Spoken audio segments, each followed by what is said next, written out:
اہل تشیع کے نزدیک قبۃ الحسین کی قدر و منزلت کا عالم یہ ہے کہ جو بھی قبۃ الحسین کے اندر چلا جائے تو وہ مسافر نہیں رہتا، مقیم بن جاتا ہے، اس کا اپنا گھر ہے، وہاں پر وہ نماز قصر نہیں ادا کرے گا، وہاں پر مکمل نماز ادا کرے گا۔ اور قبۃ الحسین کی فضیلت کا عالم یہ ہے کہ قبۃ الحسین کے چاروں طرف 40 میل پر اگر کوئی بندہ دفنایا جاتا ہے تو اس کی مغفرت ہو جاتی ہے۔ کیوں؟ جنتی نوجوانوں کا سردار وہاں پر ہے۔ تو ہم بھی مانتے ہیں، اس میں کوئی شک نہیں ہے، اللہ کی رحمت کے کوئی کنارے نہیں ہے، اللہ کی رحمت کی کوئی حادی بندیاں نہیں ہے۔ مثل ما نقص هذا العصفور من هذا البحر، حضرت خضر کا یہ فرمان، حضرت خضر علیہ السلام کا یہ فرمان ہمارے سامنے ہے، ہم بھی مانتے ہیں۔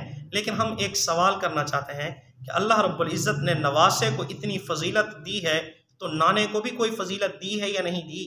جو نانے کے قبہ کے اندر چلے گئے ہیں ان کے بارے میں بھی کوئی آپ کی رائے ہے یا نہیں؟ ان کے بارے میں آپ کی کیا رائے ہے؟ جو حضور کے ساتھ سوئے ہوئے ہیں ان کے بارے میں بھی یہ فضیلت ہے یا نہیں؟ یہ فضیلت حضور کو بھی ملی ہے یا نہیں؟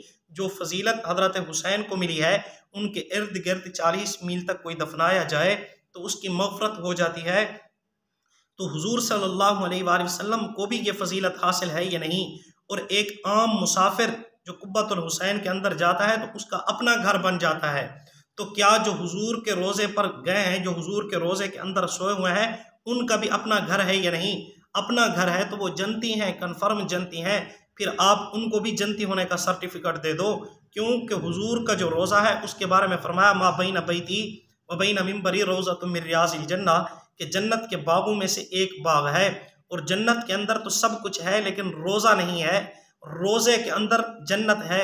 تو جو جنت کے اندر پہنچ چکے ہیں ان کے بارے میں آپ کی کیا رائے ہے؟ اس کا جواب ہم آپ سے مانگنا چاہتے ہیں۔ اس کا جواب کوئی بھی دے سکتا ہے، آپ کی قیادت دے دے، اہل تشیع میں سے کوئی اس کا جواب دے دے، اس کا ہمیں تو جواب دے، کیا یہ فضیلت حضور کو بھی حاصل ہے یا صرف حضرت حسین کو حاصل ہے؟ اس کے جواب کے ہم منتظر رہیں گے۔